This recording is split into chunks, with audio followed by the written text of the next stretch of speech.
Hi there, I'm Anita, a science pro and robotics prodigy. I've won countless trophies, including one for making a talking replica of Baby 8. But it's my crush's heart that I can't win. Tom has just refused to accompany me to the last middle school dance. But who cares? I've got my bestie Barb. It'll still be fun. We can go together.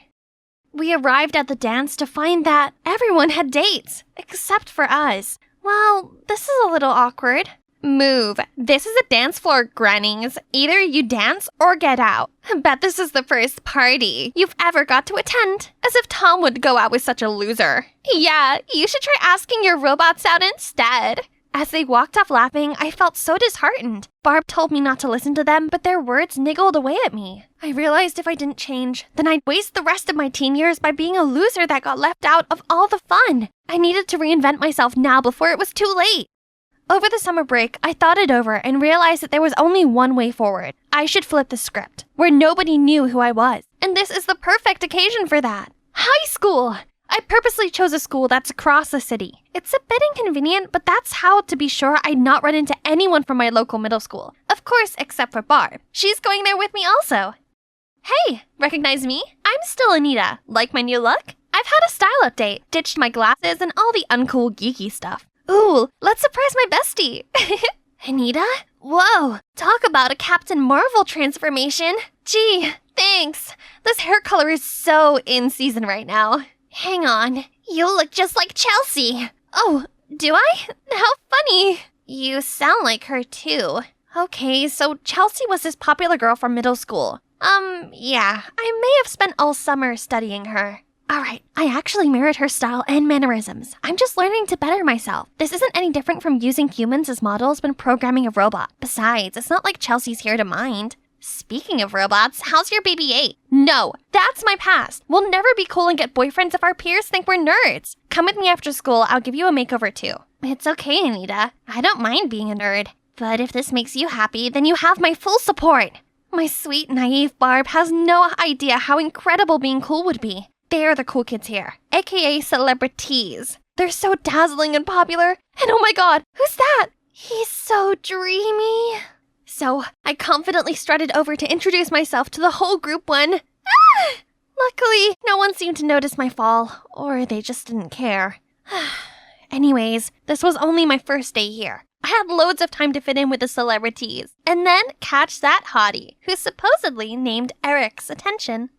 At first, the popular girls didn't notice me, but then a few days in, Lou, the celebrity's leader, had a lipstick emergency and I sprung to her rescue. See? I told you, this burgundy shade really pops against your cool undertone. Ruby woo? That's so 2015, Ashley. You can put that away. And easy peasy, I became part of the group. They invited me to their parties, shopping trips, and spa days. It's like entering a completely new world, an extra shiny one.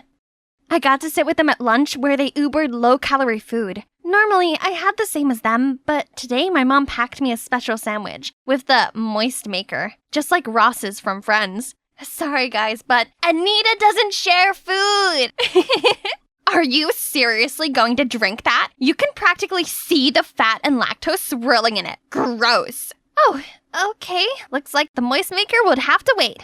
I looked around and saw Barb sharing her mom's amazeballs mac and cheese with her new geeky friends. I've not spoken to Barb properly in weeks. We kept trying to reschedule as I had manicures with Lou, Haley's party, and all these other after-school shopping trips, which kept getting so expensive. Aren't you gonna buy that? You haven't bought anything. That's because I only wear tailor-made clothes made of Egyptian cotton or at least silk linen. Okay. In that case, you can be our assistant. Make sure you wear a cute cardigan tomorrow for our OOTD Instagram post. Ashley has made a list of the available colors. That's why I had to use all of my allowance on this cardigan. But it's fine, that's just how popular cliques had to be. And it's so nice of them to let me hang around. I proudly strutted alongside the celebs, looking just like one of them. Other students gawped at us, and it sure felt good. But suddenly this dizzy spell came over me. I started shaking and feeling cold. Then, pitch black. I woke up in the infirmary to Barb's worried face. Oh good, you're awake. It's no surprise you passed out. You aren't eating enough. What? I'm eating just fine. Besides, skinny is chic. I'm not arguing with you. You're lucky your head didn't hit the floor thanks to Eric. Eric saved me? He must have caught me like in a romantic movie. This diet is amazing. I wouldn't have been in Eric's arms without it. Later, I tried to thank him, but he put his headphones on and walked off. And I never saw him at any of the celebs' parties or anything. A hot guy like him is probably hanging out with an even cooler clique and interested in even more popular girls. I need to try harder.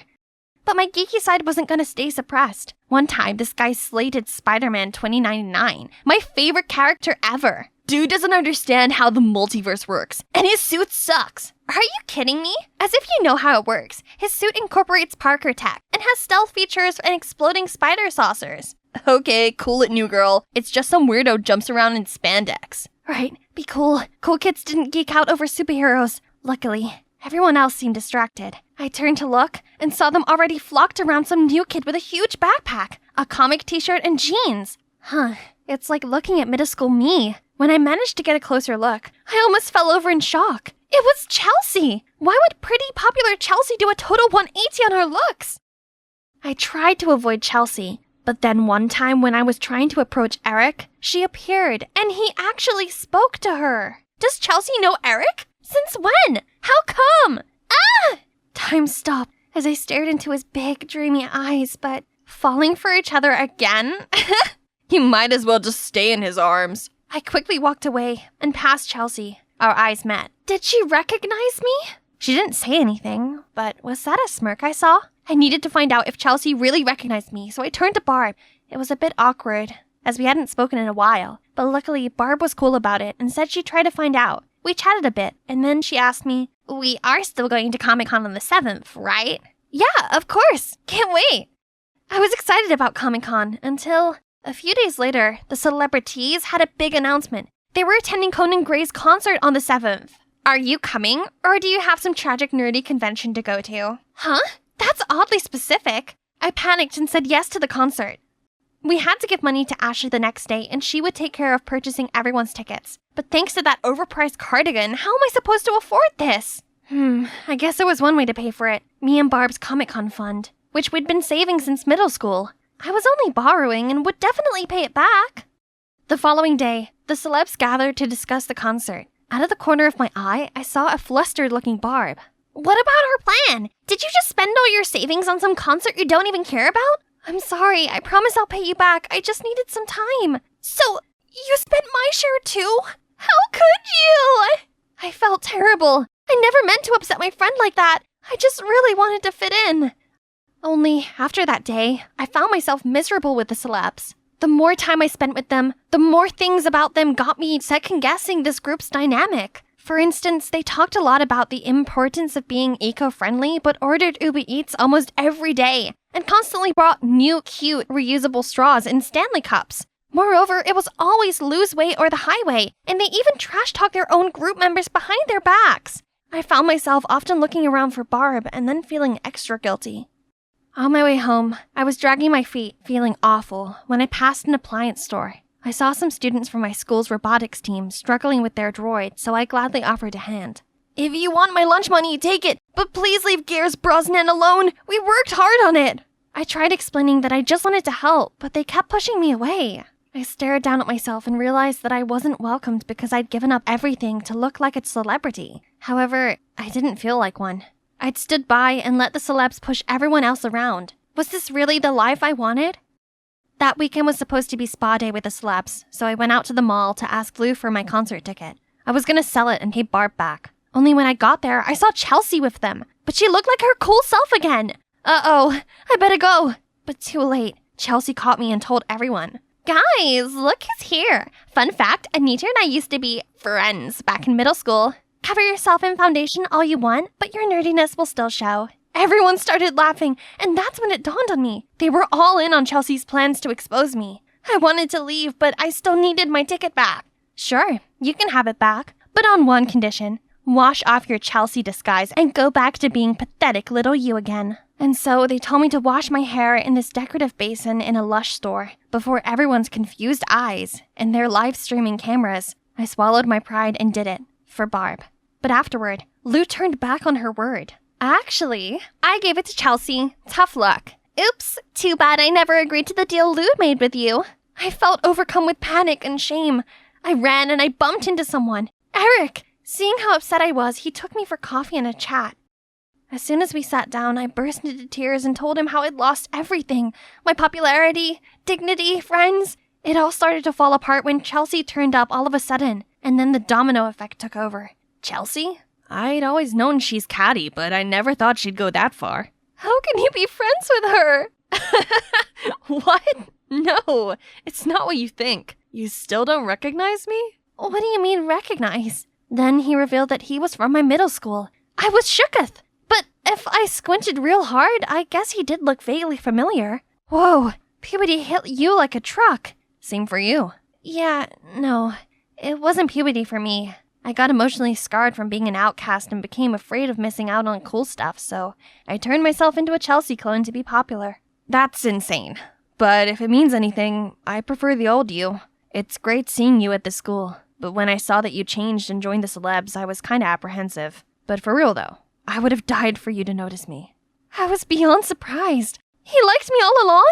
Suddenly, Chelsea jumped in. Why has it always been her? I changed myself to look like her. Didn't you say you like nerdy girls? So why not me? Say what? Chelsea liked Eric? So she really copied my look. And for that reason? I'm sorry, Chelsea, but it's my feelings. I can't believe you rejected me twice for this little nerd, and she doesn't even look like herself anymore. Chelsea, it's never been about looks. It's about who she is. In the midst of it, I finally understood something.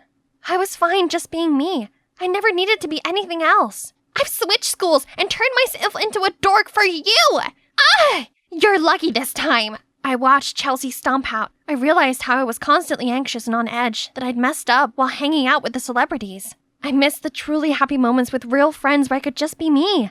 All this time, I thought I'd been missing out on all the fun, but turns out, I missed nothing. The true way to have beautiful teenage years is to spend it with people that really appreciate you and do the things that you actually enjoy. I thanked Eric, then left. There was something important I needed to do first. I went home and fixed my BB-8, then took it over to Barb's house. Sorry, Barb. I'm so sorry, Barb. I was so desperate to be cool that I overlooked what really mattered. I miss you and our friendship so much. I missed you too. And I saw that humiliating video and just wanted to know you were okay. On second thoughts, I'll forgive you if you give me your BB-8. No can do, as I'm selling it online to make money to pay you back. I only brought it here to make my apology more meaningful. Did it work? We both hug. The next few days at school, I tried my best to fix things. I returned to my old image, well, with a slight upgrade. I can't let my beauty skills go to waste now. And I dug out all my geeky stuff. I showed up at the robotics club, and this time I confidently strode over and immediately fixed their robot. I told you I could help. Don't judge a book by its cover. That's a celebrity's job. Look at you, all happy and smiley with your own loser nerd kind. Yeah, I'm happy, while you once tried and failed to be one of us, remember? Being a nerd isn't just about appearance, it's about what's inside. By the way, how was the concert? I heard your fanatic behavior got you kicked out. Sounds exciting. Chelsea and the celebs looked fuming as they sashayed off, but I didn't care, as I was finally back where I belonged. It was the last lap and I was in the final stretch. There was only one car ahead of me and I could see the finish line coming close, so I pushed on the acceleration as far as it could go. Suddenly, I heard a weird noise coming from the engine and lost control at once. The car started spinning like crazy and off the track onto the grass. Hi, I'm Natalie, and it's me behind that wheel. You may be wondering how I got myself into that situation, so let's begin from the start. I was born into a racing family, so the passion for sports naturally ran in my veins. But my life somehow resembled Maggie Payton in the movie Herbie, as my dad didn't allow me to race. Instead, he put all his faith in my adopted brother Jeremy, and by pouring everything he knew into teaching him, with a hope that he'd become a great racer. Only the explanation to this wasn't as complex as in the movie. My mom passed away when I was a newborn, but no vehicle accident was involved. It's just my dad was of the opinion that ladies should be gentle and sweet. So he forbade me from participating in racing or anything even remotely dangerous. Despite that, growing up with Jeremy by my side was truly a blessing. Although not related by blood, we were very close. Jeremy often let me take the wheel of his race car without Dad knowing, and he even taught me all he had learned from Dad. Over time, I was able to catch up to him in terms of racing prowess. Today, he had a big race, and as usual, I went to his room to check on him. But he was still in bed. His face was pale and obviously he was in pain. Jeremy, what's wrong? I think I got food poisoning from that gas station hot dog. Gosh, just drop it. You can't drive in this condition. I can't. This is the qualifying round for the championship season. Dad will be so disappointed in me. So, there's only one way. Hey, I can drive in your place. Are you crazy, Natty? Blah! Jesus, see? There's no time. Under the racing gear, nobody can tell us apart. He was reluctant for a while, but finally gave in.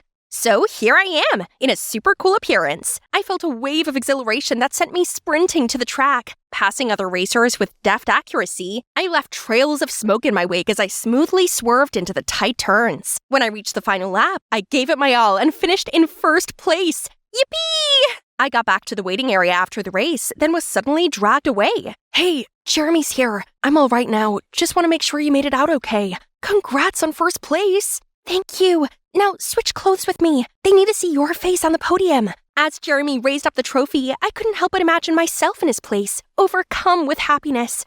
That evening, the race was replayed on TV. Jeremy, your style is different today. You finally understood how to drive more freely. I've always said you have potential, yet you don't have the guts to shatter limitations. But if you keep racing like that, we may need to get you another trophy shelf.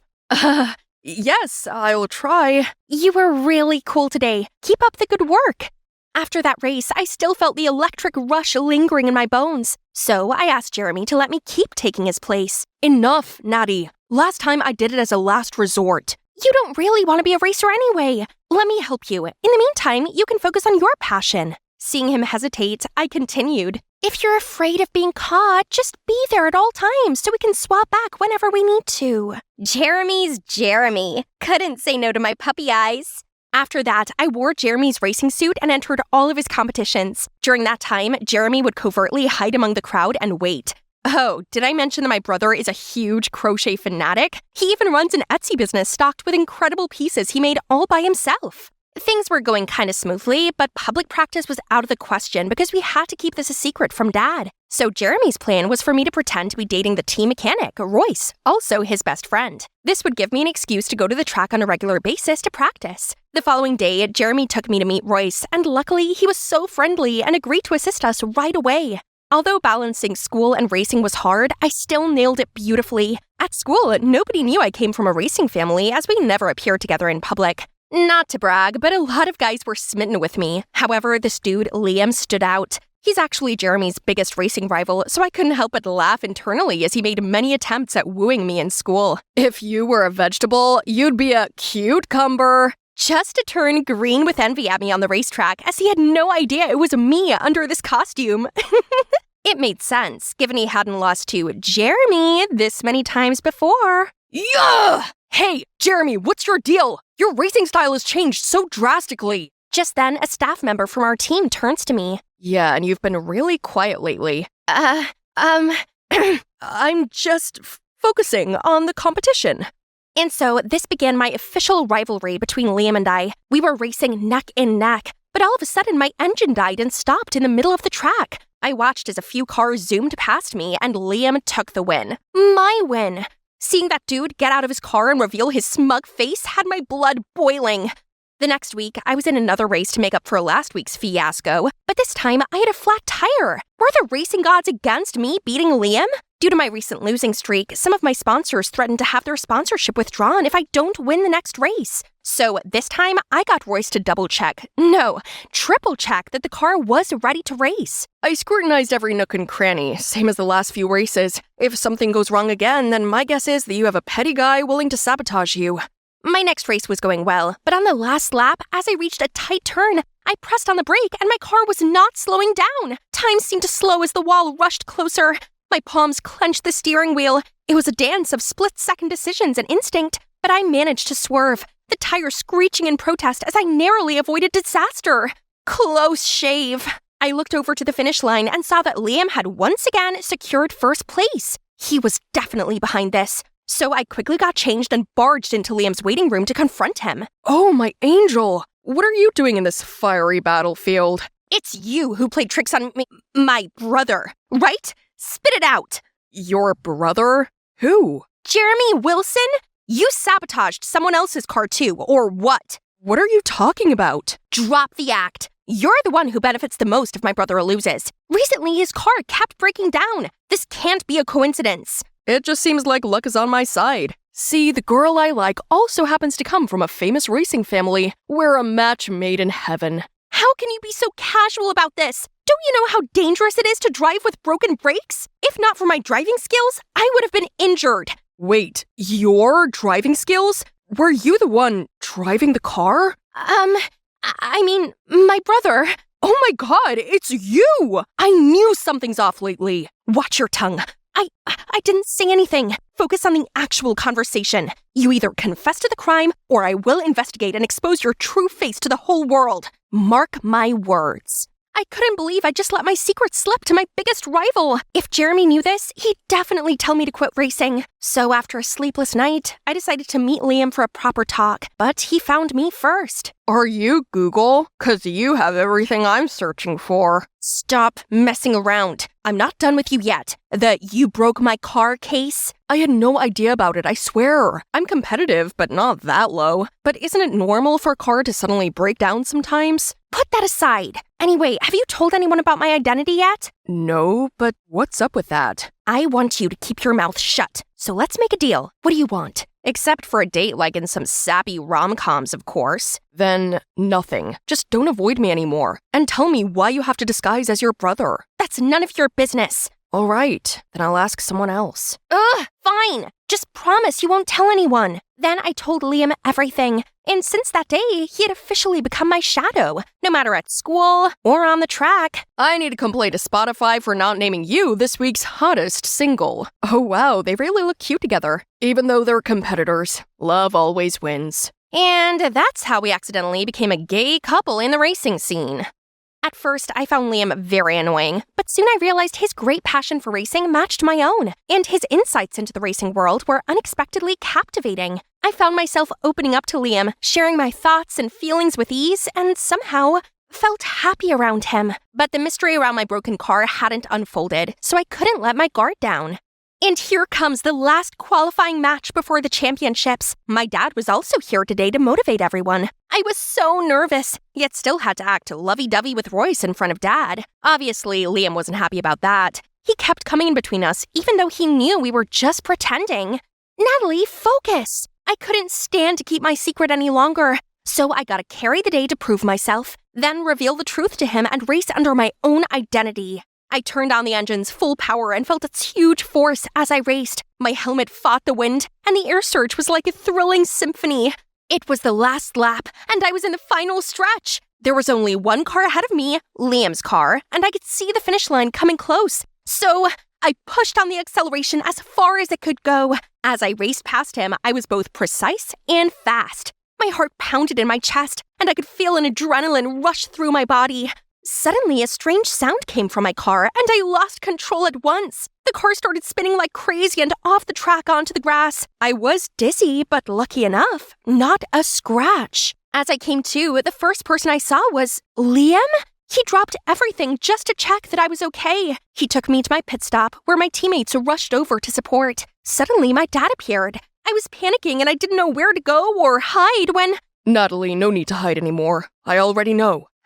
How? That doesn't matter. Look at you. What a mess. I just wanted to prove to you that I can do it. This is my passion. Why do you always stop me? Your passion? You mean falling off the track? You just ignored all the times I'd won first place. You're a terrible, selfish, evil father who has no love for your children and always forces others to do this, do that. People don't respect you because they want to. Everyone only listens to you because they're afraid of you, just like me and Jeremy. Just then, Dad slapped me hard across the cheek. I stumbled back and fell onto Liam. It was you, wasn't it?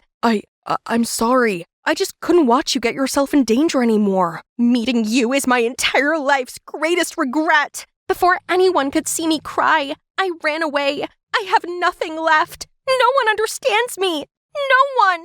I lay there in my room, consumed by a cloud of gloom after Dad's week-long grounding. Suddenly, a pebble knocked at my window. It was Liam. He was trying to throw a rope up to me. After a moment of hesitation, I finally climbed down. I'm sorry I went behind your back. I didn't know your dad would go that far. I care about you and just want you to be safe. But now I realize the way to do that is to find the true culprit who vandalized your car. Liam's apology felt really sincere. Look at him. I couldn't stay mad forever.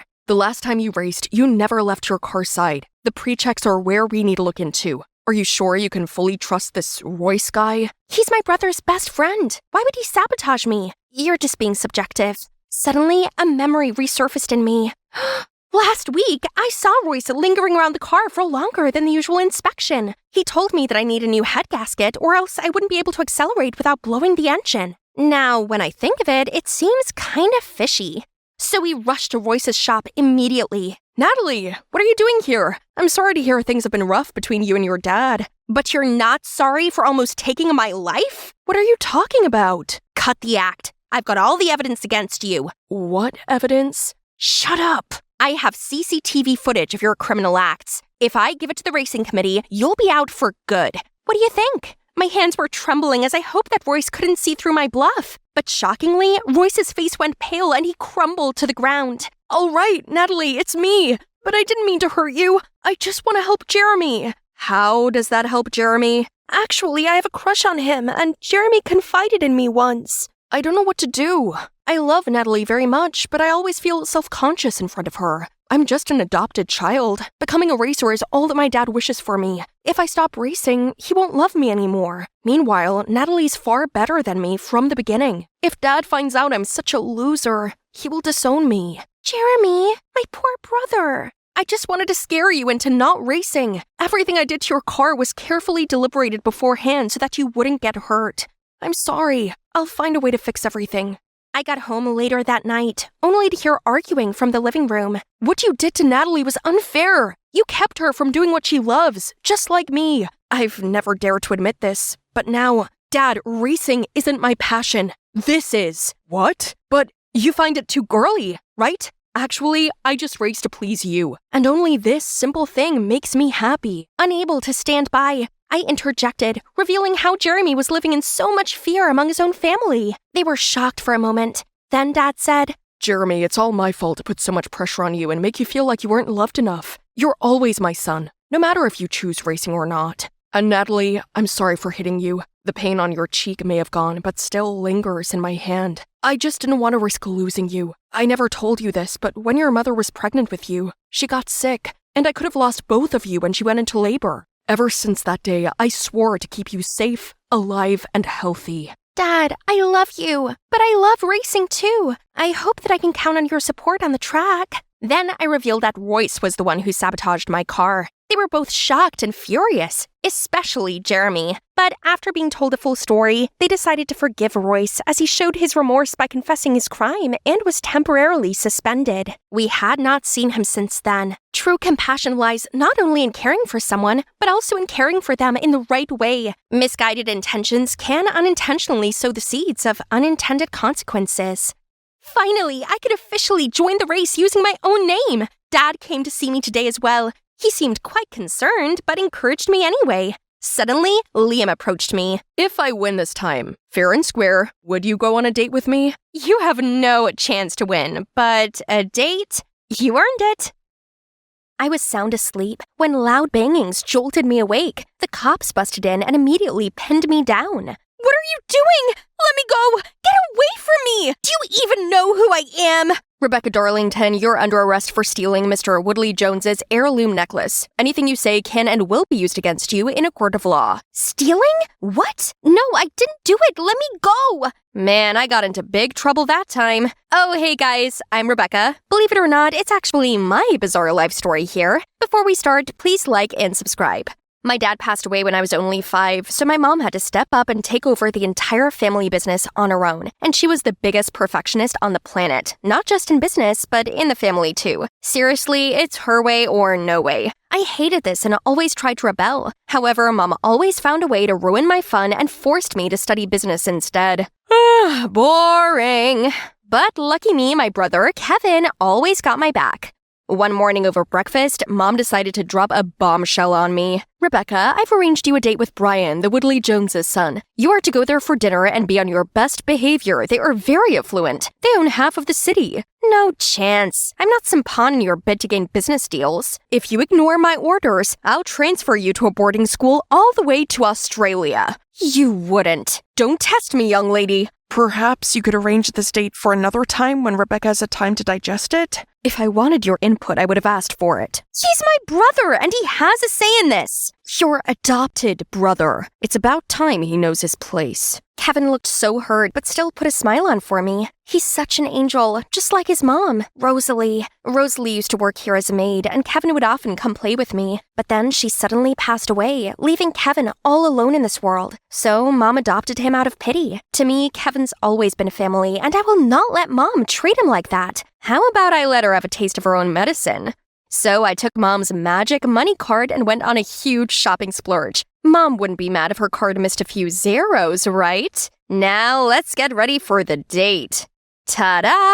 I look crazy, right? Take that, Mom. No way will this Brian guy want a second date. Kevin kindly offered to drive me to my date. He reassured me it would be okay, then passed me a box of chocolates to give to Brian. Oh, Kevin.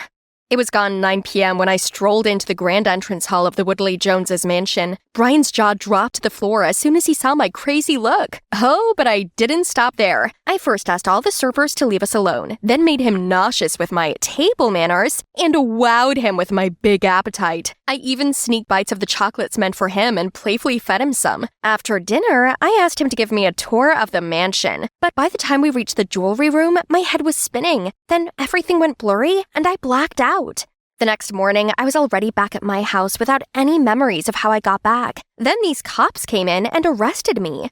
Now I'm in this interrogation room being accused of stealing the Woodley Jones necklace. Apparently, it was quite pricey and had been handed down through 12 generations. You were at the scene of the crime. If you want to prove your innocence, then I suggest you start telling me what happened. Like I said, I went there for dinner, then fainted, and somehow woke up in my bed with cops everywhere. Stop lying. Brian was the one who was drugged, during which time you cut off the power so you wouldn't be caught on CCTV, then stole the necklace, didn't you? Okay, Mr. Policeman. Daniel, right? I know you're trying to play good cop, bad cop with me, so I'll get to the point. Let me go, and I will ask my mom to pay you handsomely. You know her, right? Head of the Darlington conglomerate? Are you trying to bribe to law enforcement? You could get 7 years in jail for this, plus the robbery sentence. I can assure you it wouldn't be less than 10 years.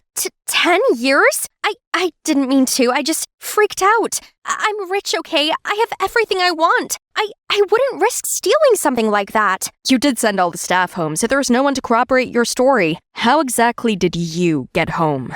I told you I blacked out. All I know is I didn't do anything wrong. You couldn't find the necklace at my place or on me either. You have no evidence against me. Then enjoy a stay in a cell for 24 hours, in which time I shall find the proof I need to lock you away for a very long time. Wait, no, please trust me. Someone, anyone. This was so unfair. I just wanted to go home. Fortunately, that cop couldn't find any proof and had to let me go. Finally, after 24 hours behind cold bars, unjustly accused, all I need right now is a warm welcome from Mom and Kevin and a nice bath. But what I got was a slap in the face. How could you steal from the Woodley Joneses? Now they'll never do business with me again. Mom, I didn't do it. Why does nobody believe me? Would you look at yourself? Have you done anything good for this family? All you ever did was party, throw my hard-earned money out the window, then dare to cross me. You're no daughter of mine. Get out, now! I was shocked and heartbroken by her words. My own mother wouldn't believe me? So I walked out. Just you wait, Mom. I'll prove it to you. I'm no thief. With Kevin's help, I rented a place not too far from home, but it was nowhere near the luxury I was used to. No worries. Once I proved myself innocent, things would get better. Now I just had to find that police guy, Daniel, that arrested me. He must have insight on the case, right? But when I arrived at the police station, I saw Daniel being scolded by his boss. You couldn't even solve the simplest case. Daniel, what has gotten into you? You're off the case. Jack, it's over to you. Leave it with me, sir. I won't let you down, like some incompetents. Sheesh, that Jack guy was such a douchebag. And Daniel sure did look glum about all of this. So I approached him and suggested we work together to find the culprit and kick Jack in the butt. At first, he refused, as apparently a suspect participating in the investigation was not procedure. Relax, it's not like I want access to classified documents or anything. Think of it as working with a suspect. If we cooperate, you can monitor me to see if I really am the culprit. It's a win-win. It's not like that. I'm no longer on the case. Jeez, I didn't expect you to give up so easily. So much for being a pro. Maybe your boss was right to reassign the case. Who are you to judge me? You're still the #1 suspect in this case, and I got my eyes on you, thief. So, is that a yes? Ugh, fine. Bingo.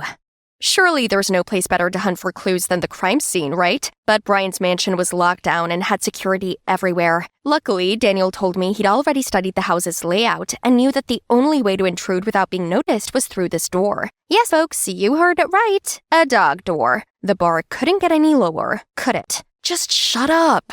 We sneaked through it and ended up in the staff kitchen. The main building has already been fully swept, as that's where we knew the main suspect was. The staff quarters weren't a focus point. Daniel launched into a CSI mode, checking the area for footprints, and I watched with fascination. He found a strange shoe print which didn't belong to any of the staff, as they were required to wear uniform shoes. This type of shoe print is rare. This could be a big clue.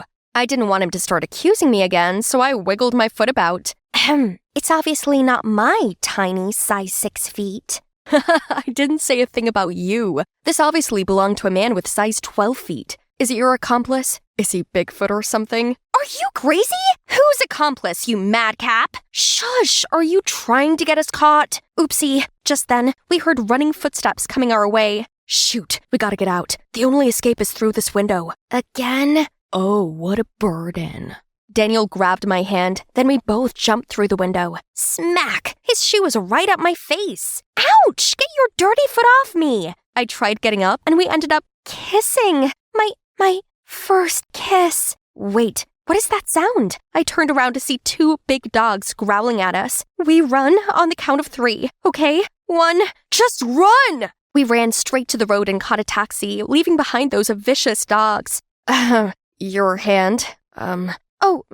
Sorry. It was because of those dogs. Is being chased by dogs the in-trend? A few nights ago, I saw those exact 2 dogs chasing another man along this road. Daniel immediately asked the driver to show him his dashcam footage. It showed this tall, masked man in all black coming out of Brian's house. A shiver ran through me at the sight of him. There was something unsettlingly familiar. The next day, Daniel made me traipse into at least a dozen different shoe stores so he could ask the staff about the sole print we'd found last night, but no luck. The scorching sun was getting to me, so Daniel brought out this umbrella. Cute, huh? If only this big hole hadn't been directly above me. By lunchtime, I saw Daniel sweating in the heat, so I grabbed a tissue to wipe for him. The heat rose as we were so close, but once done, he was even more oily.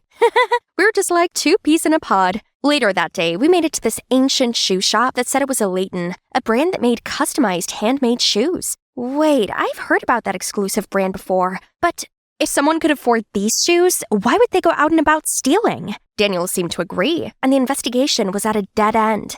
The truth is, I had my suspicions about who the real thief was, so I went back to the crime scene to see if I could find any evidence. Daniel did say this dog door was the only other way in, so I searched around the area and spotted this shiny bracelet in a bush. Oh, I know who this belongs to.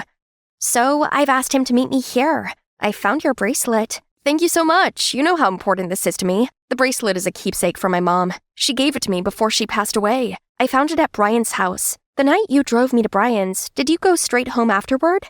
Yeah, of course. I've been on the investigation for a couple of days and found that the thief wore size 12 Leighton shoes. I gave you a pair for your birthday. The thief was also identified by a taxi driver's dash cam as a male, around 5'10", the exact body figure of you. And now this bracelet? The coincidences are stacking up, but I can't believe it. Not without your explanation. After all, you are my brother.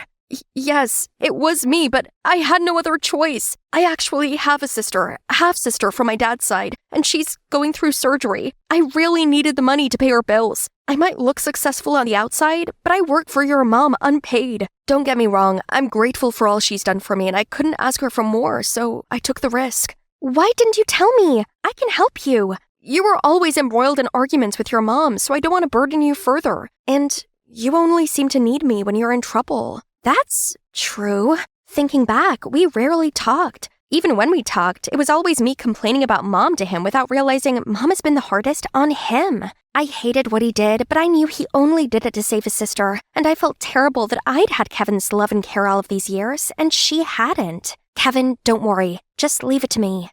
The next day, Daniel came to see me and told me the police department had just found new evidence against me. The chocolates I'd given to Brian that night contained anesthetics. It all sounds very suspicious to me and may just change the direction of my investigation. Are you investigating me now? No, it's highly possible that the real culprit wanted to target you. I need your cooperation. We have to hurry before they blame it all on you. Who helped you prepare the present that day? No one. I bought them at the store. I felt awful lying to Daniel, but I couldn't let Kevin go down for this. Not when his sister needed him. It was time for me to put an end to this devastating chain of events.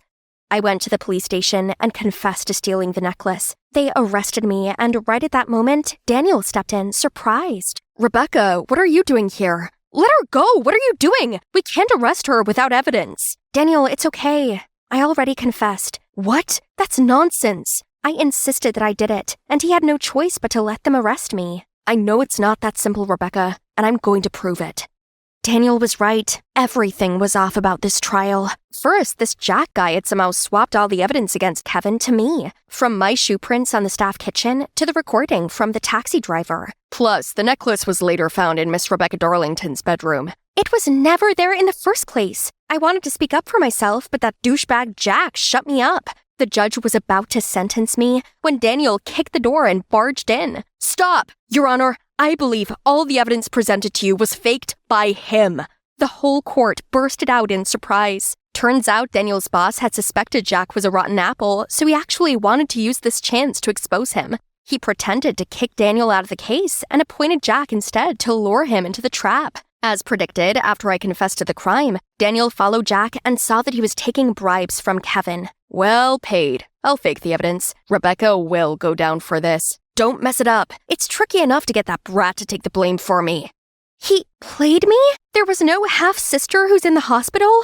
Ugh, don't look at me like that. My real mom only died because of your mom, Dawn Darlington. That woman flagrantly accused her of stealing. Mom was so distraught, she had a heart attack and passed away. Dawn only adopted me out of guilt, and she treated me like garbage, making me run around for you. So I decided to take revenge, show them how being wrongly accused of something can ruin lives. But look where vengeance got him. He was a monster, and I really wondered, was it really worth it?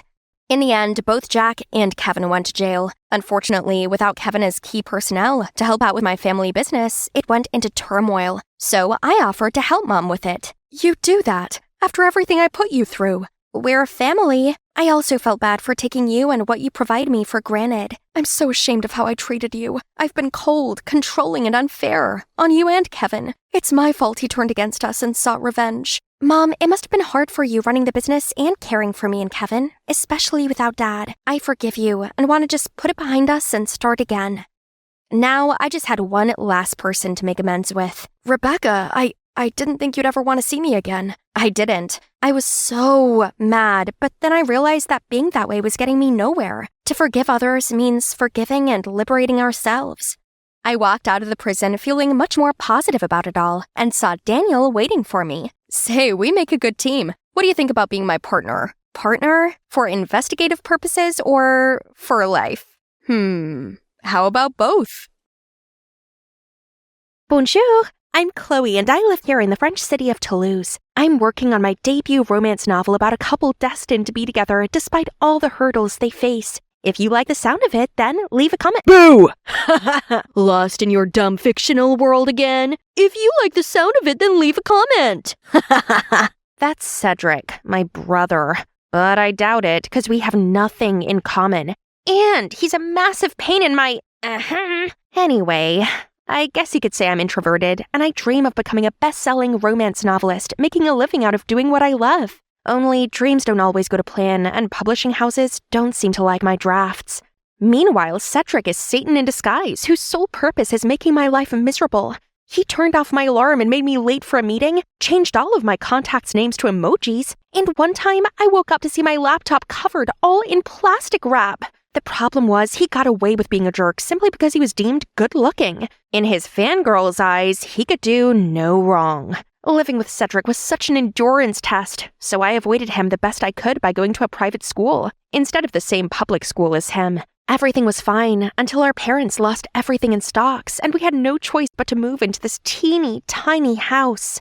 One night I went downstairs to get some water and saw Mom and Dad up late with bills piled up around them. Seeing them like that made me desperately want to help.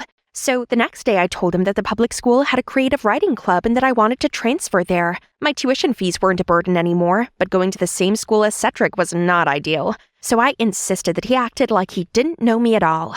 Still, the first few days were terrible as I kept getting lost and felt so out of place. I hardly looked up and only identified other students by their shoes. Thank goodness for the pink and white sneaker girl, Emma. She was the only person who actually noticed me, and when I told her about my writing dreams, she was really supportive. We became best friends and could chat about everything, even my annoying brother. Things were better at school, but not at home.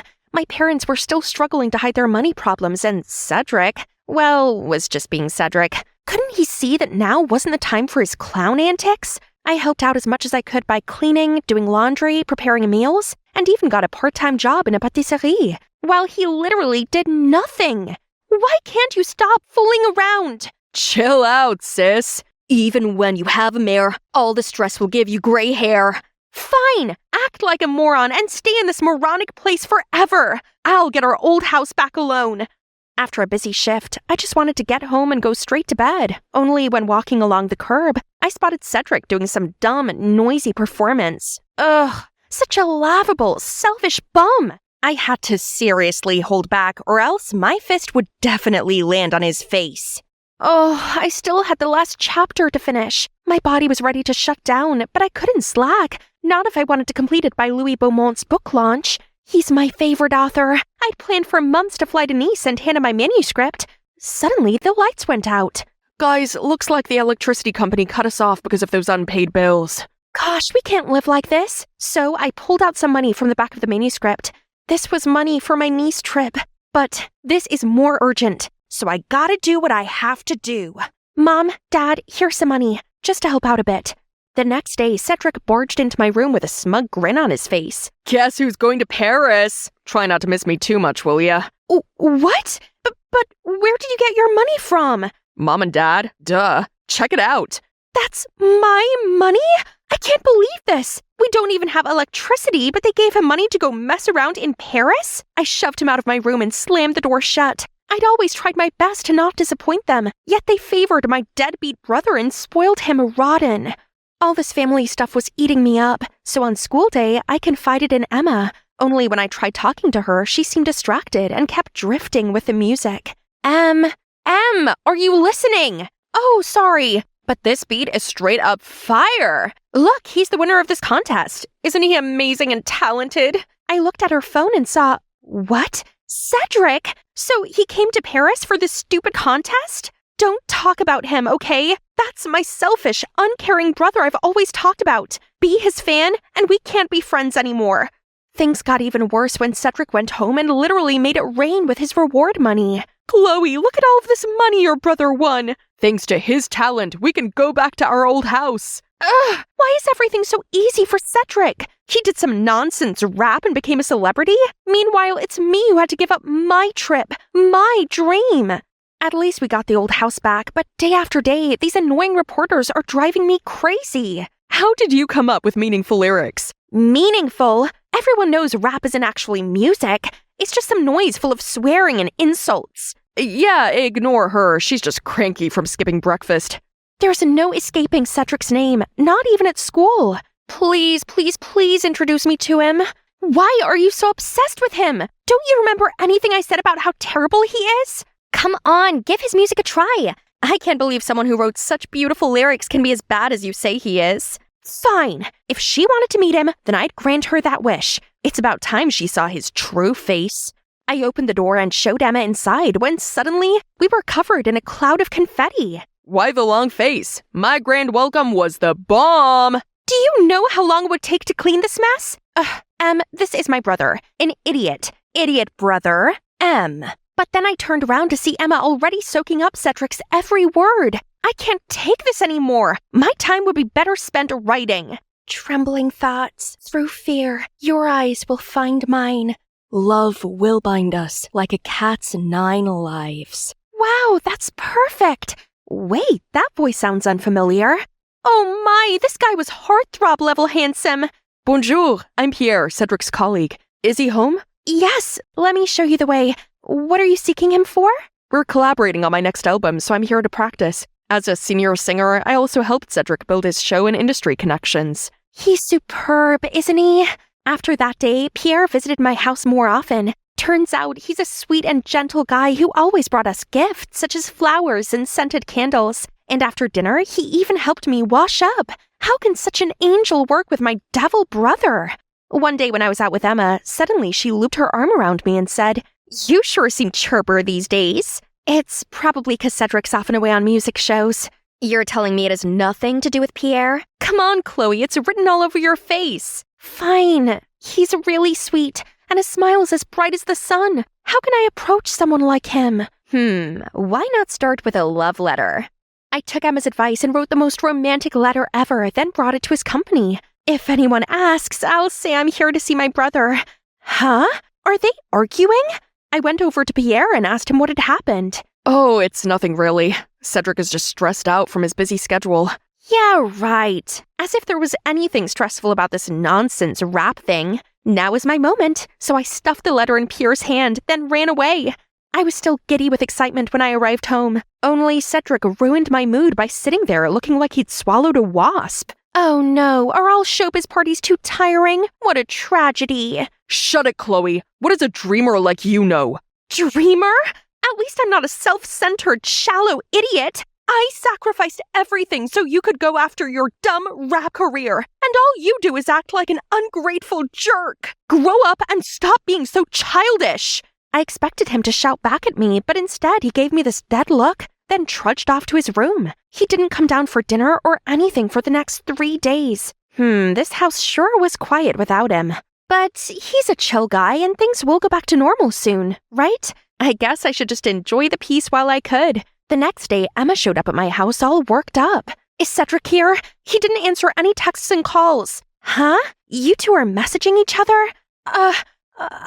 I just wonder if he's okay. How typical of you to talk to him behind my back. To my surprise, Emma just impatiently barred past me and ran up to Cedric's room. Then she reappeared with a note. Cedric's gone. Jeez, how irresponsible and impulsive. He really doesn't care about anyone but himself. Enough! I won't listen to you badmouth your brother anymore. Can't you see he's seriously struggling and showing signs of depression? Who's the one who doesn't care about family here? And you really believe you're better than him? Emma's outburst left me stunned. Is Cedric really depressed? How was I meant to know that when he's always goofing around? That evening, Mom and Dad kept fretting about Cedric's disappearance. He gave his all to help us while we could do nothing to help him. Remember those days he performed on the streets? He gave us all the money he earned, and he always tried to cheer us up when things were down. Cedric only wanted to join the rap contest to win some more money. He was very nervous, but we believed in him, so we gave him the money to enter. Oh God, so I misunderstood him all along? Suddenly I remembered his winning track that Emma insisted that I listen to. I went up to my room and turned it on. It's about us, his beloved family. Turns out he wasn't a deadbeat, idle loser like I thought he was. He always puts on a happy face to lift other spirits while quietly struggling with his own demons. I needed to find him and apologize immediately, so I went to Pierre for help.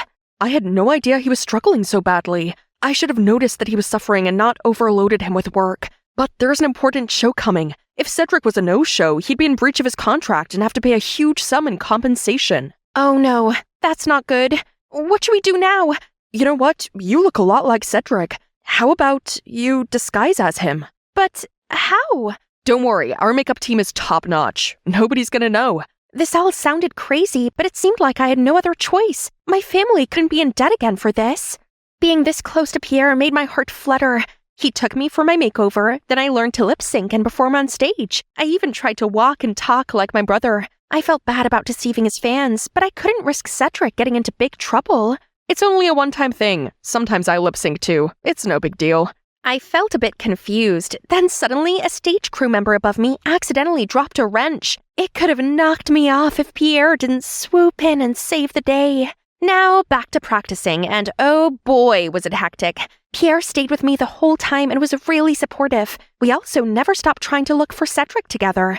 I felt our connection growing, but couldn't figure out why he hadn't made any move. Maybe my first letter hadn't been clear enough. so I sneaked into Pierre's room and left him another one. Only later that day, I saw him glued to his phone, so I took a glance. Huh? He was messaging somebody with a very cheesy nickname. Right, he wasn't interested because he was already dating someone else. Oh no, I have to reclaim my second letter before humiliating myself. I ran into his room but couldn't find it anywhere. Wait, what's this? Here comes the big night. I was absolutely terrified. Pierre smiled sweetly at me and held my hands. We shared a look, then stepped on stage together. There were so many people out there. My legs felt numb, but then I spotted Emma beaming at me from the front row, and my nerves eased again. I quickly found the beat, then lip-synced and danced perfectly. But halfway through the song, the stage lights suddenly went off and a shadowy figure walked toward me. Cedric! The audience oohed and awed, then clapped in excitement as Cedric continued the rest of the performance. During the break, everyone went backstage and saw Pierre grab Cedric's arm. Cedric, where have you been? We've all been worried sick. Drop the act. You're just using me to make yourself rich, forcing me to do show after show, and when I was exhausted, you pushed lip-syncing onto me. What are you talking about? These shows are to help you gain support. Starting out in this industry is hard. Hey, I even lent you some money to get your house back. You mean the money you used to tie my brother in with his stupid contract? You compelled Cedric to work exclusively with you, performing 2 years for free to clear his debt. But according to these receipts for each show, the money he should have received already exceeded the amount he owed you. What the? Surprised much? Now we have all the evidence against you. So what? Cedric signed it anyway. A contract is a contract. Break it and I'll get you kicked out of the company and make sure you never get any show again. Your whole family will be dirt poor like before. I don't think so. What would the public say if they knew you've been flirting with him all along, and when he rejected you, you manipulated and overworked him until he agreed to date you? How long have you known? Long enough to expose you. Now, you have 2 options. 1, cancel the contract within the next 24 hours and pay my brother the excess money you exploited from him. Or 2, we'll publish what you did and see if you survive in showbiz afterward. I don't hate you for having feelings for me, but this deal is not fair. Pierre looked nervous and angry, then just stormed off. I turned to my annoying, goofy brother and gave him a big hug. I'm sorry for misunderstanding you before. Why didn't you tell us that you borrowed money to get back our house? I know how much you wanted our house back, so I joined the contest, but the prize money wasn't enough. That's when I asked Pierre. Silly me. If you hadn't found the contract and receipts, I would have still believed his lies and worked till exhaustion. So you did get my message. I was about to shut off all connections to the world, but that day I felt super uneasy, so I opened my phone and saw your message. Must be sibling telepathy. One more thing. Emma, you truly helped me find myself again. What do you say? Do you want to be a superstar rapper's girlfriend? Yes, I do. Please keep the lovey-dovey stuff to a minimum in front of me. Luckily, I was spared when a stage crew called Cedric to go back on stage. You know, it's not easy for us artists to have a big platform, literally like the stage. We always have a price to pay for the glory. Because of that, I'm eternally grateful for my amazing family and friends who always have my back. And a big shout out to my sister for being my inspiration for this song. Then he started rapping to my poetry. His rhymes and my poems are flowing, really getting the crowd going. He's a lyrical gymnastic genius. After the show, Cedric received a video from Pierre. Cedric, I'm sorry for taking advantage of you. I like you so much and wanted to keep you close. I'll pay back what I owe you, then take a break from showbiz for a while. I really hope one day you can forgive me. Phew! All that drama was a lot for my introverted self to handle. So now I've treated myself to some me time to recharge. Thanks to Cedric rapping, dozens of my publishers reached out to me for my poems, including those who'd previously rejected me. Gosh, am I seeing it wrong? A mail from Louis Beaumont himself? I can't wait to see him in person. And you, keep working on your dream. Perhaps a secret angel is on the way to bring you a wonderful opportunity. I was at the fish market, busy selling some crabs to a customer, when I turned around and saw this guy stealing our fish. He quickly ran away. I grabbed a stone, aiming it at the thief, but suddenly a guy appeared and it hit him instead.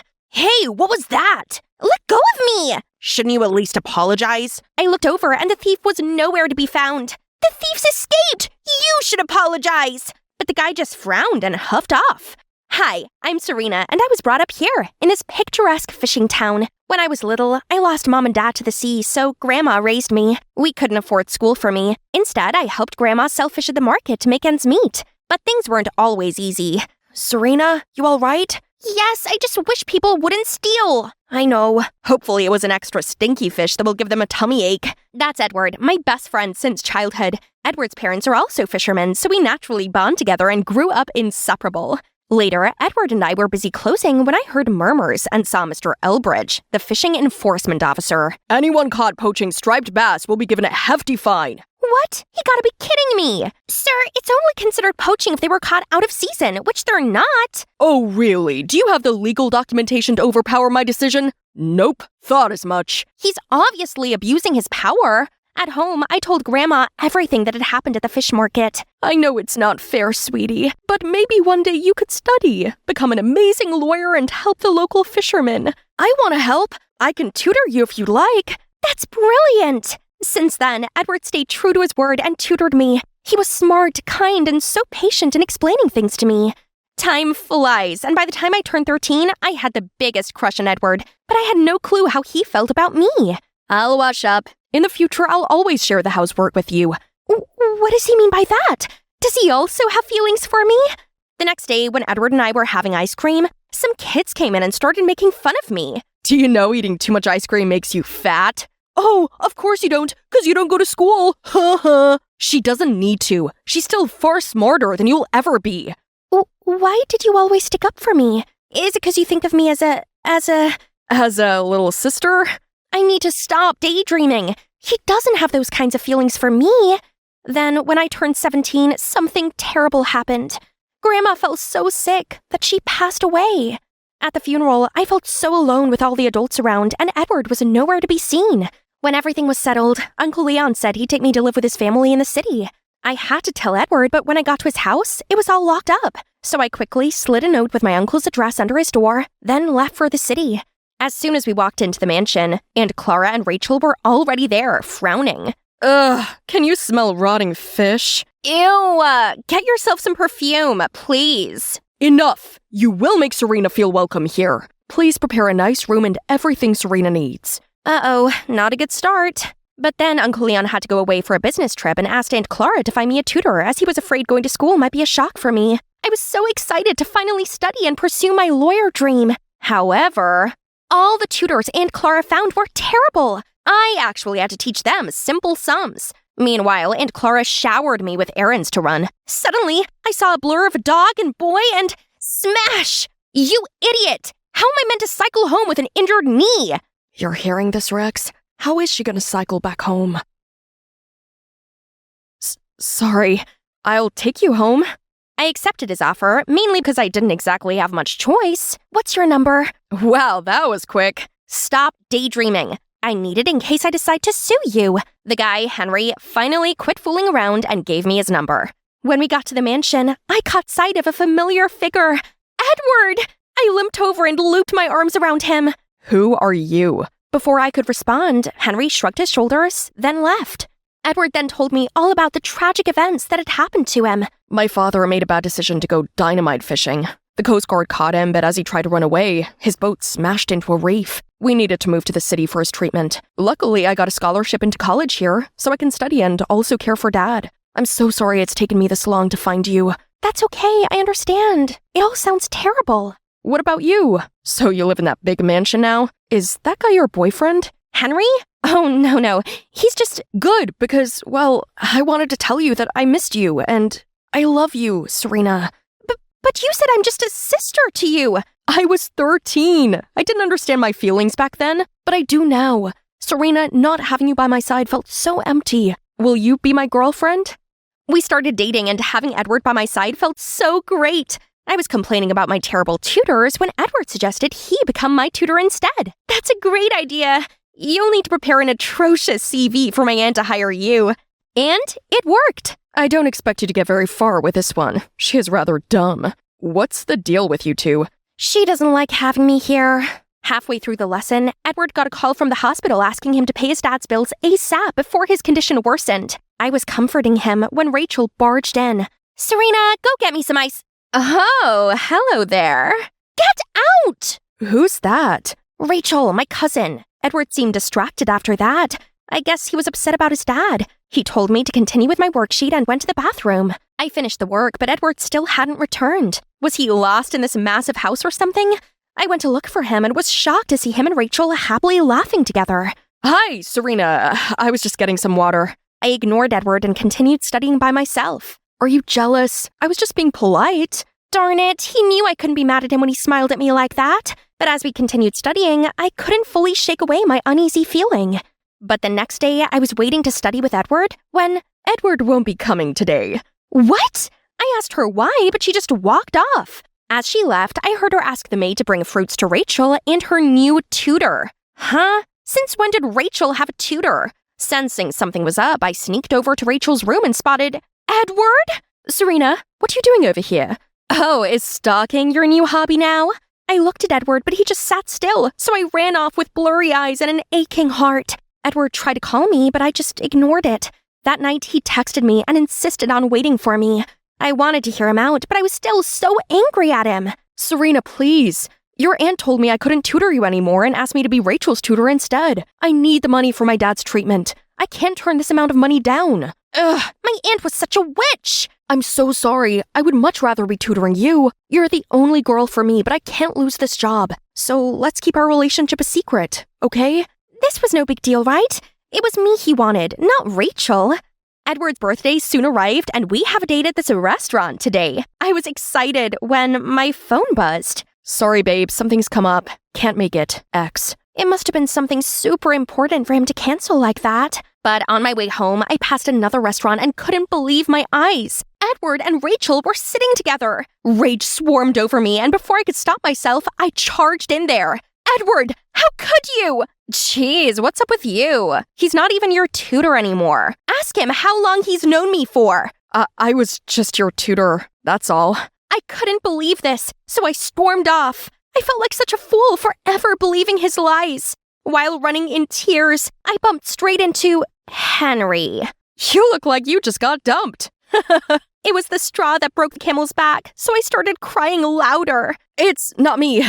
I didn't do anything. Please stop crying. Anything you want, anything. How about the aquarium? It turns out the aquarium was just what I needed. Watching the fish was so relaxing, and Henry was surprisingly a lot of fun to be around. Your parents must be super easygoing to put up with you.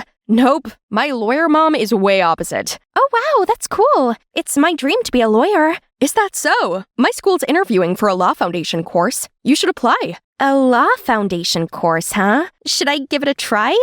I arrived home feeling better, but Aunt Clara wouldn't leave me alone with her usual mocking routines. You spoiled ingrate! Soon you'll be 18 and I can rid my hands of you!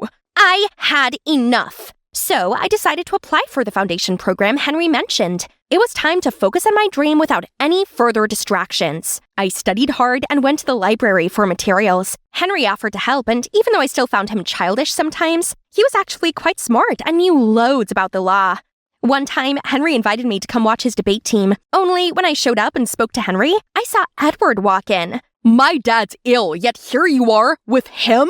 Serena can go where she pleases. It's okay, Henry. I got it. Rachel's just my friend. I love you, not her. I just need to earn enough money. Then I'll end this mess with Rachel for good. What he did was still hard to accept, but he was in a tough situation. I would be a terrible girlfriend if I didn't support him, right? Despite all this drama, I'd been studying hard, and now it was time for my interview. Only on my way there, I saw a woman yelling at two students. Watch where you're going, you idiots! Excuse me, but this is a pedestrian crossing, hence the driver's fault for not stopping. How dare you speak the law to me, you little girl! Do you know who I am? But as everyone started buzzing, she had no choice but to drive off. What happened? I explained it to him and pointed at the woman's car. He didn't say anything, but seemed quite surprised. We then went to the interview, but when I told the assistant my name, she smiled and said, "You don't need to draw a number. Mrs. Shodden was impressed with your profile, so she wishes to interview you herself. It's best you follow the right procedure." I was a bit confused, but Henry knew better than me. Anyway, I had my interview with someone else, and I passed. Yay! Since then, I studied hard, and Henry helped me a lot. On my first oral exam, he even came along to encourage me. Only as soon as I stepped into the room, I saw that rude woman standing there. Hang on, she's the judge! Nerves wriggled at me, but I kept calm and nailed the exam. But afterward, she charged over to me. Don't expect a pass from me, you manipulative girl, seducing my son to get into this college. Huh? Her son? Who? Mom, you can't do that. The exam's recorded. They'll see you're just being prejudiced. I insist you cut ties with a schemer at once. She humiliated me in front of a crowd and tried to smudge my impeccable reputation. No, she didn't. She was just telling the truth. Oh, and that day, I purposely called her in for an interview, but turned out you intervened. And ever since then, the snake was following you everywhere. So end it at once or leave. So this woman is Miss Shodden? And worse still, she's Henry's mom? Suddenly, Henry grabbed my hand and led me out of there. How dare you! You're ungrateful and spoiled! I only adopted you so I had someone to look after me in my old age. But you know what? You'll never be my son! Don't forget to take your meds twice a day. Seeing him talk back to his mother just to defend me, I couldn't help but ask, Henry, why did you help me so much? It's because Mom was in the wrong, and seeing you getting pushed around hurts me a lot. Why, Henry? 'Cause I like you a lot. Let me be there for you. Henry, your mom shouldn't have spoken to you like that. But she was only angry because she cares about you. You should talk to her. I really hope things will turn out fine between them. Henry dropped me home, and now all I could think about was his love confession. To be honest, I do have feelings for Henry, but what about Edward? What about our years spent together? Suddenly, I got a text from Edward asking to meet up. I guess it was time to sort this out. While waiting for Edward to order ice cream, I got a message from Henry saying he was coming to my place for some great news. I asked him to come pick me up instead. This reminds me of our fishing village in summer and getting ice creams at the end of a sweltering day. I love you, Serena. I always cherish our memories together every day. Edward, actually, this isn't working. I think we should stop seeing each other. What? Why? I soon realized that something was wrong with our relationship. I just didn't have the courage to face it. We had a special friendship that I cherished and nurtured, but now I think it's time for me to accept the truth that we're not meant for each other. Bye, Edward. I wish you the best with Rachel. As I stepped out of there, I saw Henry waiting for me, and I instantly felt better. I made up with my mom. She apologized for what she said in her temper, and told me that I would always be her real son. Henry, that's brilliant news! Right then, I got a message from Miss Shodden. Serena, I apologized for my behavior. I am most pleased Henry is getting to know such a righteous lawyer in the making. It looks like everything's falling into place. I arrived home, not expecting to see Rachel in a fit of tears. Mom, make her leave! This is all her fault! How dare you bewitch Edward! He's quit tutoring Rachel, and now my poor Rachel is distraught. I will keep on hiring you awful tutors and see how long it takes until you break. Is that so? So Uncle Leon stopped Rachel's allowance and took Aunt Clara's credit cards off her. He also made them apologize to me. I told him about my foundation placement, and he was so happy for me and offered to rent me an apartment near the college. It's time to live my dream. Now I just had one thing left to do. Take Henry to visit my hometown with me. This place looks familiar to me. I know, I think I came here as a child. Yes, this weird little girl threw a stone at me and then got mad. I suddenly realized Henry was that tourist guy I met when I was 10. Yep, that would be me. Henry seemed surprised, then suddenly pulled me in. I guess some things are just meant to be. Hi everyone, I'm Andrea, but people here call me Feifei. Please like and subscribe. My life was extra special because I had 2 home countries. Even though I was born in China, during our trip to America when I was 7, I got lost from my family. At first, I was really scared and lonely, but the more time I spent in the orphanage, the stronger and more independent I became. It seemed like this place was filled with my greatest childhood memories. Life went on just fine until I was 15. A miracle happened. Feifei, Daddy finally found you! I didn't fully understand how, but tears started streaming down my face. Dad didn't change one bit, but my mom had passed away. So I was introduced to my stepmom, May. Our families finally reunited. Let's get back to China. I sadly waved my friends goodbye and returned to my home country. We, the Li family, came from a long line of pottery makers, and this is the 5th generation. Dad said that before his grandparents took their last breath, their dying wish was to preserve the family craft. And as the only granddaughter of the family, I carried the noble responsibility of inheriting this pottery shop. I believe in you. Make us proud. While I was still processing everything, my parents already dragged me to my relative's house for a meet and greet. There must have been 20 people here, and I had to memorize all their names? Grandpa Zhu, Grandma Lian, Uncle Tang, and Aunt Hua. Luckily, I still remembered some simple phrases from my childhood and greeted them with my broken Chinese. Then, I heard them talking about a robbery at my house a couple days ago. Dad got a big order to polish 12 vases for the Ming Dynasty, but they were nowhere to be found all of a sudden. The customer wanted to press charges, causing a big trouble for our family. The police were involved, but since all cameras were smashed, it was impossible to find the culprit. The detective in me was woken up, so I ran to where my aunts were to eavesdrop. But before I could ask anything, Dad came and dragged me away. It's none of your business, kiddo. Even if the police couldn't solve it yet. Focus on learning the trade.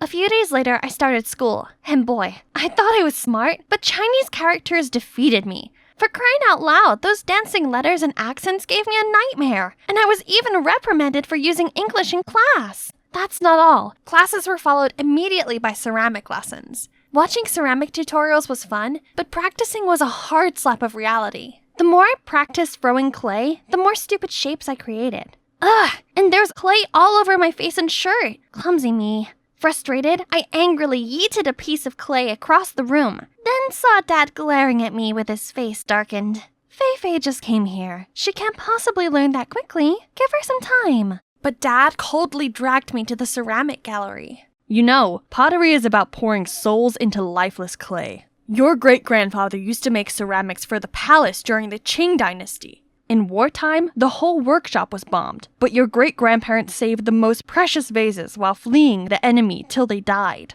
Dad's words made me realize how hasty and incompetent I was. I had to change. Then Dad introduced me to a guy. This is Cody, my best apprentice, aka pottery prodigy. He'll be your teacher. Cody's American, so communication was much easier. He's a great teacher who would always patiently fix my work to perfection, despite how many times I messed up. Cody's also friendly and easy to talk to. Some days our deep talks lasted until dawn. One time, while I was preparing the kiln, I accidentally found this half-burnt piece of paper in the corner. It looked not so normal because there was some handwriting that seemed important on it.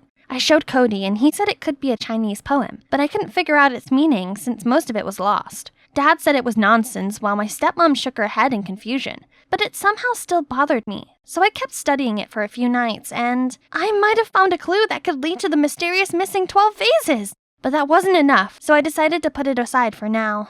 Back to my daily routine. I was showered in my neighbors' and relatives' care. A bit too much. They always urged me to get married. When I was your age, I had 2 children already. But I'm not even 18 yet. Worse, they even sent some suitors to my house. I've got a gift for you for our first meeting. This chicken lays a lot of eggs. If you marry me, your life will be full of roses. I only have one small request. My family wants many children, so we'll need to have 5 sons, 3 daughters, and a pair of twins.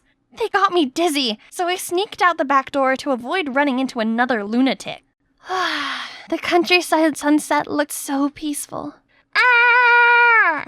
Wow, didn't expect such strong pipes from a tiny body. Creepy much?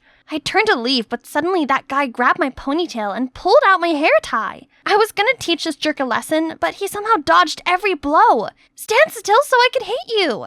Give me a kiss, then I'll give it back. You wish? What a psycho!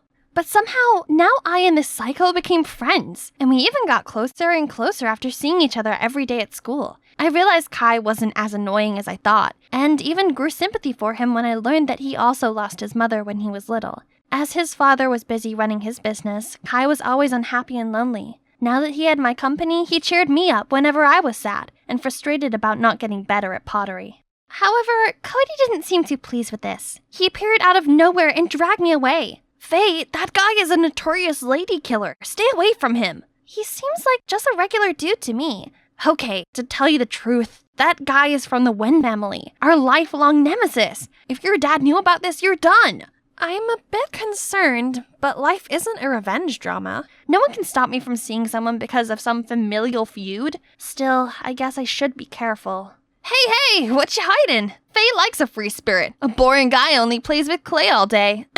No chance. Well, I think an innocent girl like Faye needs a calm, mature, and collected guy. Not some free-spirited, spoiled rich boy who only knows how to spend his parents' money.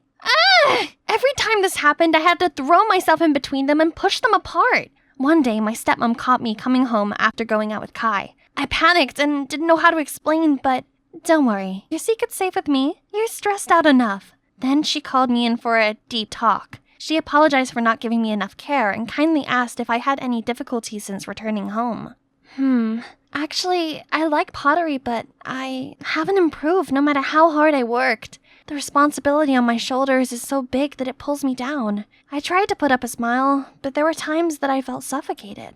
Don't push yourself too hard. If it's all too much, take a break and go back to America for a while. A healthy mind comes first and foremost. Wow, I'm so lucky to have an understanding stepmother. As soon as she left, Cody stepped out. I didn't know you were under so much pressure. Don't worry, there are other ways to help your family besides making good pottery. You're smart. I know you can do it.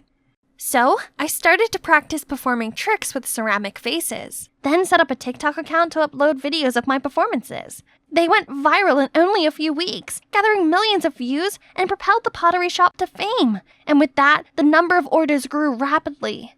The national pottery competition was coming. My dad excitedly announced that it was a huge opportunity for our family. Our core team worked day and night to create a unique design that would make an impact. The big day finally arrived, and I was tasked with carrying the vase to the exhibition area. I was so excited to be there, but a stranger suddenly bumped into me, leaving me in shock for a few seconds. Oh my god, the vase! Panicked, I hurriedly checked, and luckily, it's okay. Whew, that was close. The competition officially began. I checked out the other displays. They all looked splendid, but the Wen's family vase literally shocked me to my core. It looked exactly like ours. I went straight there to confront them. This is clearly my family's design. You shameless thieves! Watch your mouth, little girl. And you, keep an eye on your daughter. Don't let her bring shame to your family. Don't tell me how to raise my child. And the vase? The thief will soon be exposed. Come on, Faye. I knew the design can be copied, but not the material. It's made with our family's secret technique. We had a special substance that made ceramics more durable. Now we just need a little luck. Ladies and gentlemen, the winner impressed us with its one-of-a-kind design and outstanding quality. The first prize goes to Wen family! However, we also found out one team's product is made with substandard material and under-fired. The judges also suspect them of plagiarizing the Wen's design. We can't accept such disrespect to the craft. Lee family, you're disqualified from this competition. Before we could recover from the shock, the news already spread like wildfire. Kai tried to explain that he had nothing to do with this, but I didn't want anything to do with him anymore. The Wen family must have made a copy of our vase and swapped it with ours. But when? It's with me the whole time. It could only be... Our business took a nosedive. Orders were cancelled, most staff quit, and worse still, everyone here suspected that I swapped the vases since some of them saw me with Kai. My dad didn't take that news so well. He had a stroke and was hospitalized ASAP. No, I had to find out the truth, no matter what. Only 3 people knew the design: Dad, Cody, and me. Right, Cody would know what to do now. Unfortunately, he took some days off to take care of his sick mom, so I decided to come to him again. He'd gone shopping, so his mom welcomed me. Thank you for giving my son a chance and paying him handsomely. Without the money, I might not even be here anymore. Money? What money? My son spent sleepless nights for months to complete your vase. Isn't that why you paid him that well? What? We'd never made Cody work overtime. What money is she talking about? Right then, Cody got home. I immediately confronted him. He denied everything at first, but then he had to give in. Who hired you? Really, I don't know. They texted me from a blocked number, then wire transferred me the money. Faye, my mom's really sick and I had no choice. I never expect such terrible consequences. I'm so sorry, Faye. I ran away ASAP. I can't hear another word. The saddest thing about betrayal is that it never comes from your enemy. When I got home, my stepmom was cooking. Oh my, you look pale. Poor sweetie. I couldn't help but leaped into her arms and burst into tears. She tried to calm me down before bringing Dad his food. I know, I cannot be weak anymore. I'll find out who's behind all this, whatever it takes. I rummaged through the workshop until late, only to find nothing. Exhausted, I went to sit by the gate for some fresh air, and suddenly saw something in the bush. An envelope! Looks fishy. To not leave any trace, I opened it with steam instead of tearing. It's a Chinese poem, and had the same style as the one I found the other day. By reading the first letter in each line, I got this message. Yo, Chang, Jian, Mian.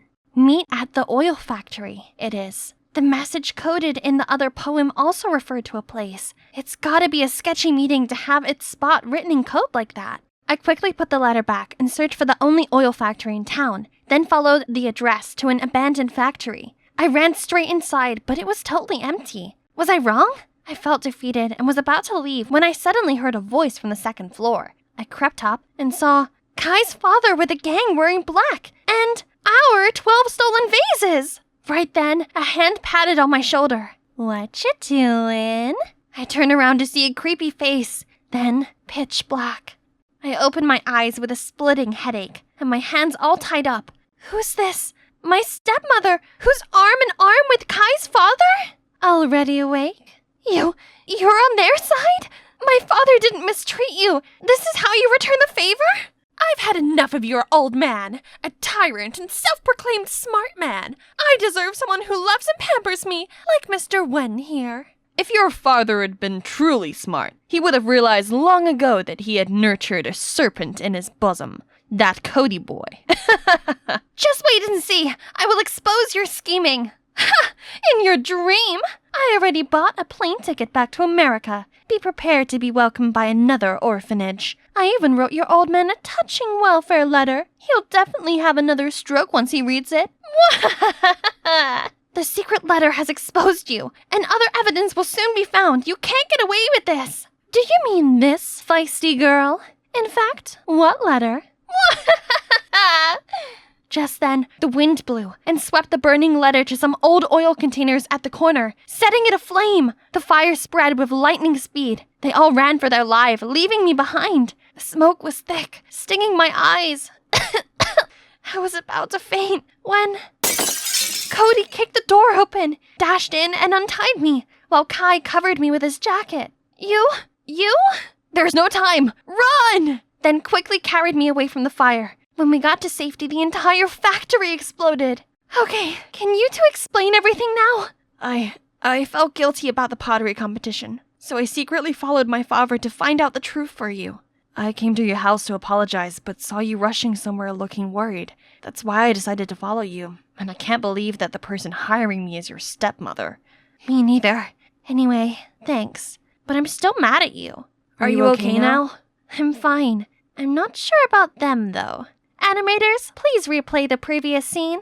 Yep, I managed to record everything. With this priceless evidence, of course my so-called stepmother and Wen had to plead guilty and go to prison. My father was discharged from the hospital, and our 12 ceramic vases were returned. Now that our family's name's cleared, business is booming. After this incident, I learned to cherish our pottery workshop more.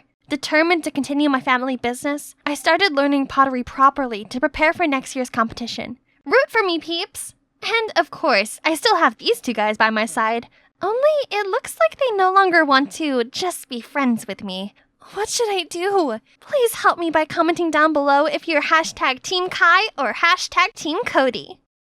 안녕하세요. I'm Minzy from Seoul. Do you believe conspiracy theories are real? Because I do. Before I tell you my paranormal story, please like and subscribe. Nothing much to say about myself. I'm timid, introverted, but above all, I have a big ambition to webtoon horror category. Ahem! It's one of a kind, right? I've spent sleepless nights on that. Go kneel in the hallway for 30 minutes. Now! Aw, man. Creepy Minzy is at it again. She wants to haunt the whole class with those ugly doodles or something? Ugly? Well, not as ugly as your grandmother. The whole class gasped at my insensitive words. But it's that girl. Supin's fault first. No matter how invested I was into my draft, it only ended up another chance for Supin and her posse to laugh at me. And well, thanks to my poor communication skills, no one wants to be my friend. Well, except Hajun, my childhood friend. He's always been so nice to me. Not to mention, he's handsome, friendly, and smart. You could tell I had a crush on him, right? But of course, I have no guts to tell him. One day I was riding my bike around when I suddenly saw flyers from Blackwood Publishing, the biggest publisher on Webtoon. They're looking for a comic collaborator. Oh, wow. I could send mine to them. But would I stand a chance? I bet the candidates are way more talented than me. I guess I better stop dreaming. Just then a skater kid dashed towards me. I managed to dodge him, but ended up crashing onto the pavement fence. I felt myself flip through the air, and then everything went black. When I opened my eyes, I found myself on the hospital bed. Mom and Dad were beside me. They looked like they couldn't believe it, then burst into tears. Mincy, honey, you're finally awake. Thank God. You've been in a coma for the whole month. We were worried sick. Hold on a sec. A whole month in a coma? Was I that seriously injured? It took me a few days to recover and process all of this before going back to school. Bet these kids didn't even notice I was missing class for a month, though. But suddenly, someone sprung on my back. Supin? Ah, here you are, Chingu. Let's go shopping today. The dress you picked me last time was perfect for my date. What dress? Am I friends with these mean girls now? And not just them. Everyone else seemed to be friendly to me all of a sudden. They gave me cookies, carried my food tray, and even lent me their notebooks. It's weird, but kinda nice, though. Except the only person I cared about just straight up ignored me. Hey, Hajun, wait up. Are you all right? I'm fine. It's none of your concern anyway. Oh, I just want to check in on you. Could today get any weirder?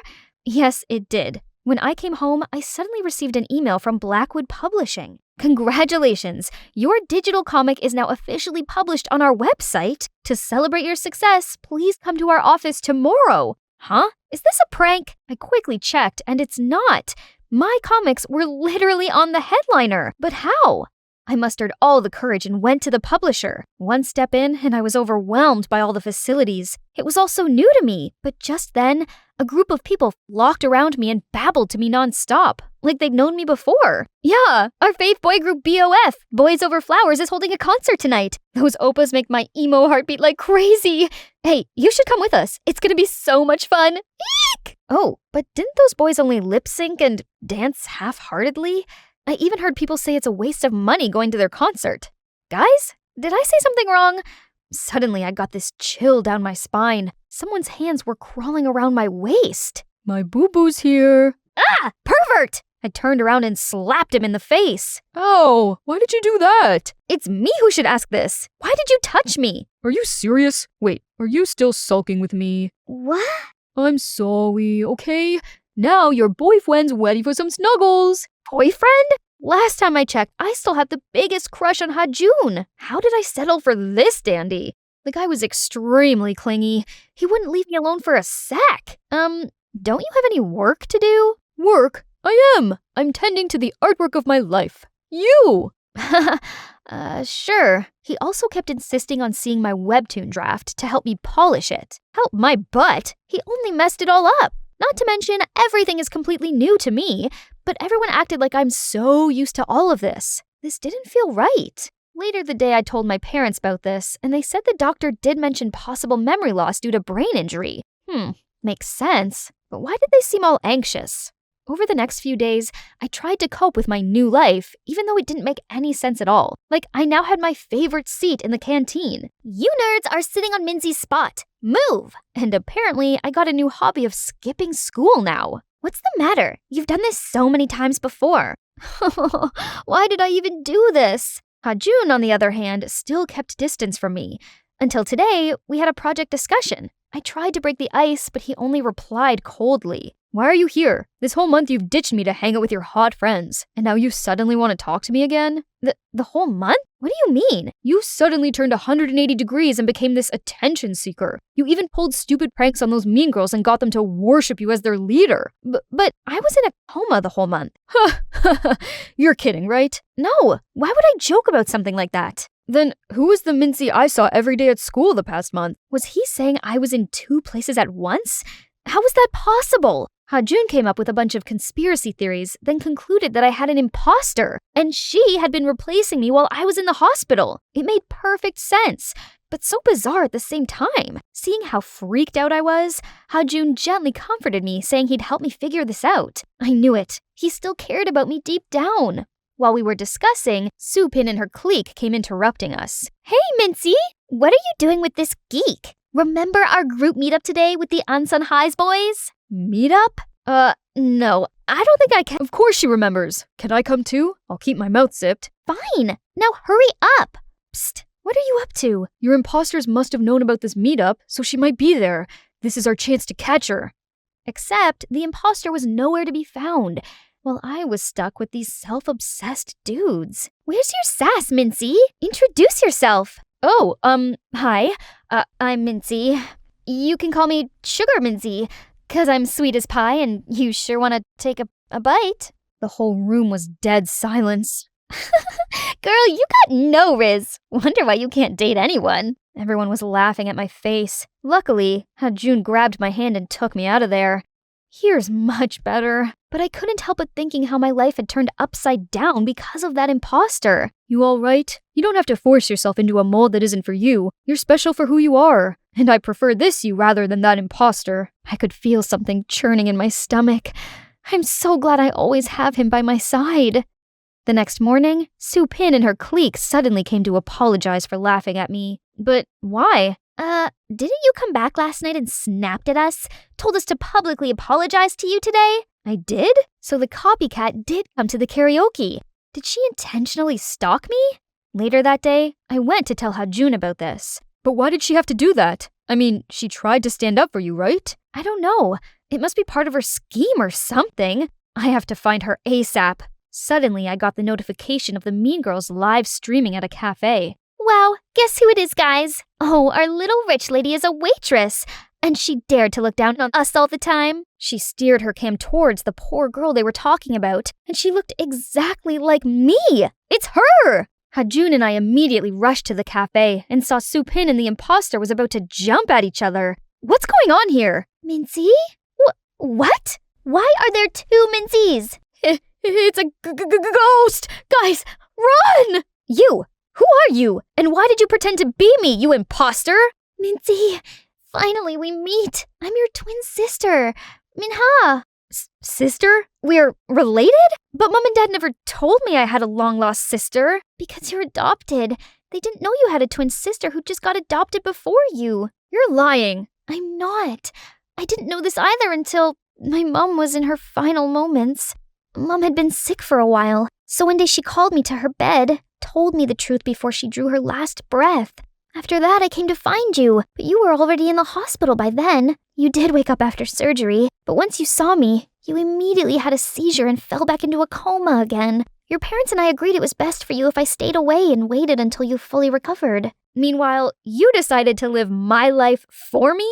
Believe it or not, I actually wanted to know what my long-lost twin sister's like. How she's doing. Turns out you're a very talented comic artist, but you're always so insecure, and you're not doing well with the kids at school either. So I wanted to help you out. Sending your webtoon draft, working at the publisher, and fixing those Mean Girls wagons, I just went with it and ended up getting too wrapped up. Really, did you get wrapped up in dating a random guy under my name too? And what about school? Did my parents agree to let you replace me? It was my idea and I persuaded them. They're just worried about you. I didn't ask for any of these in the first place. Thanks to you, I've become a stranger to my own life. You're happy now? Then I ran away, never wanting to see her again.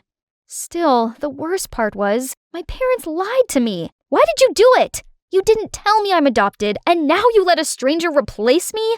Do you really see me as your child? Minty, honey, of course you're our daughter. Nothing could ever change that. We were afraid you'd be sad if you knew you were adopted. Truthfully, we love you more than you can ever imagine. It's a lot to process, but I had to be strong and stay focused. But soon, whisperings caught my ears. Did you notice Mincy recently is different and even a little bit dull? Where's the cheeky Mincy we're used to? Hey, do you get that bad vibe from Mincy lately? Somehow she'd gone back to being a sullen, creepy nerd again. God, why did everyone keep comparing me to that imposter? Hey, you all right? No, I'm not. Everyone seemed to like Minha and she'd only been here for a month. But nobody cared about me. I do care about you. You always got me. Your handsome friend, ready to the rescue. Whatever you say. Come to think of it, your sister only meant well. Despite her way, all she wants is to help you to be more open and show your hidden talents to the world.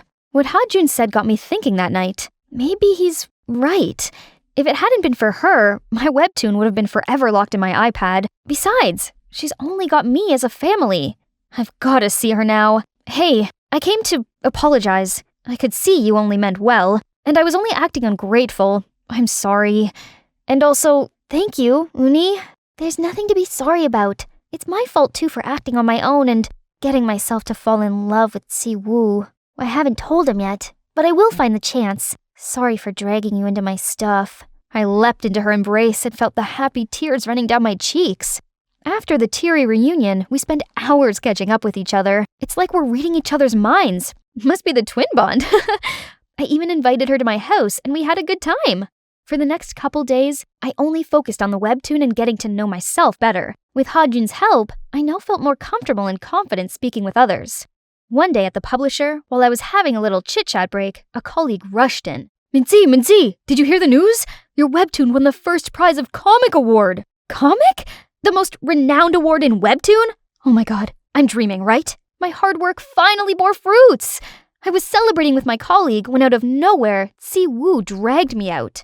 You better announce me as the co-author. I helped you with the sketches, the script, the coloring, yada yada yada, remember? What? You were only messing it up. Do you even know what the story is about? Babe, don't challenge me. Or else, I would tell the director, aka my dad, to kick you out. And by the way, let's break up. Excuse me? You really think I like you? Oh, please. I only do it for your webtoon, babe. Ugh, that dandy jerk. I knew he was no good. But what could I do now? Later, I told Minha everything, and she was heartbroken and begged me to help her sneak into Siwoo's office. So I did. Siwoo, please don't leave me. How could I live without you? Oh, it'll be hard, 'cause I'm irresistible. But you gotta let go, babe. You have nothing else to offer me. I already know you don't love me, but I do love you, and I already put a love spell on you. You'll forever be haunted by me. Then, Minha fainted, crashed on the floor. Scaredy cat Siwoo was freaking out. Hey, you're not gone, right? Suddenly, the light turned off. What in the Holy Spirit's going on? The light turned on again, and the guy stopped screaming until he saw me. Hi, babe! Ah! What are you? You don't recognize me? It's me, Minji, in spirit form. Stay the heck away from me. After every despicable thing you've done to me, Please. come with me, you crooked. To where? To the other side! He was so scared his eyes went white. Then he fainted. Serves you right! And let me introduce my E-Kip with Minha, who should win Oscars for that performance, and Hajun, who's behind the light effect. Didn't think of that, did you?